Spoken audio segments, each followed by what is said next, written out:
La piscine intercommunale Nautilure, ce sont des cours coachés, des animations, des agrès et des événements 7 jours sur 7. Toutes les actus sur notre page Facebook ou sur pays-de-lure.fr.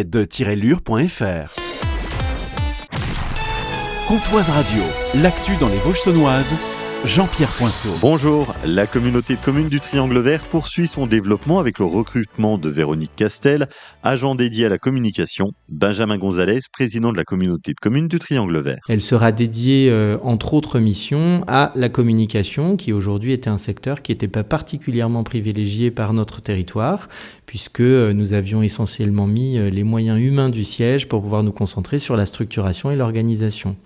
On a la chance de faire plein de choses, d'avoir un beau territoire, puisque c'est un triangle vert entre 3 villes pilotes du département, et en conséquence, faire des choses c'est bien, mais il faut les diffuser pour les partager. La mission principale est simple pour Véronique Castel. C'est de mettre en valeur les projets et les actions que mène la communauté de communes pour créer du lien entre nos habitants, nos élus et nos partenaires et le territoire plus généralement. Dans les projets que je pense mener, je vais revoir notre site internet pour le moderniser, publier plus sur nos réseaux sociaux pour créer du lien avec le grand public notamment, et la centralisation de l'information sur le territoire. En Haute-Saône, le chèque énergie arrive dans les boîtes aux lettres semaine prochaine. Cette aide permet de payer factures d'électricité, de gaz, de fioul ou encore de bois. Vous pouvez l'utiliser en ligne, par courrier ou directement auprès de votre fournisseur. Si vous avez des difficultés sur son utilisation, les conseillers des maisons France Service peuvent vous aider. Hier, le patron de Stellantis, Antonio Filosa, a rencontré les syndicats français du groupe à Poissy, en région parisienne. L'objectif, rassurer dans un contexte où certains craignent un recentrage du groupe vers les États-Unis ou vers l'axe italo-brésilien. Annonce importante, 1400 embauches en CDI sont prévues l'année prochaine, dont certaines en Franche-Comté. On parle de 700 cols blancs, dont 350 postes stratégiques pour la recherche et le développement, et 700 cols bleus pour renforcer les équipes de production. Stellantis, en France, c'est 12 sites industriels, presque 40 000 salariés et plus de 2 milliards d'euros d'investissement cette année.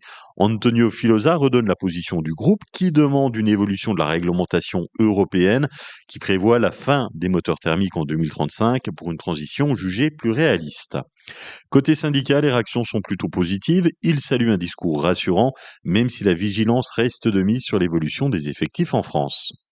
À Saint-Loup-sur-Semouse, l'auteur Ahmed Laoufi vient de sortir Alphabet de la Terre, un recueil de poésie qui est un hommage. On trouve tout ce qui tourne autour de la vie, la terre nourricière, tous les éléments qui font que on ne peut que s'arrêter, admirer un fruit suspendu, des feuilles volantes, une pierre, une étincelle, tout ce qui fait le charme de la vie. Pour éditer ce recueil, c'est une jeune maison d'édition basée à Bucélégie qui a fait confiance à Ahmed Laoufi. Le jazzeur boréal, c'est quelqu'un en fait qui m'a rencontré au moment du festival Art et Patrimoine à Luxeuil, l'un des fondateurs qui a vu mes précédents recueils et qui m'a demandé si j'étais intéressé en fait pour être édité dans cette maison d'édition. Et comme j'étais séduit par la formule Le Jazzeur Boréal, j'ai dit oui. Alphabet de la Terre d'Ahmed Laoufi, disponible à la librairie des Cyclamènes à Luxeuil, dans les librairies de Vesoul et auprès de l'éditeur.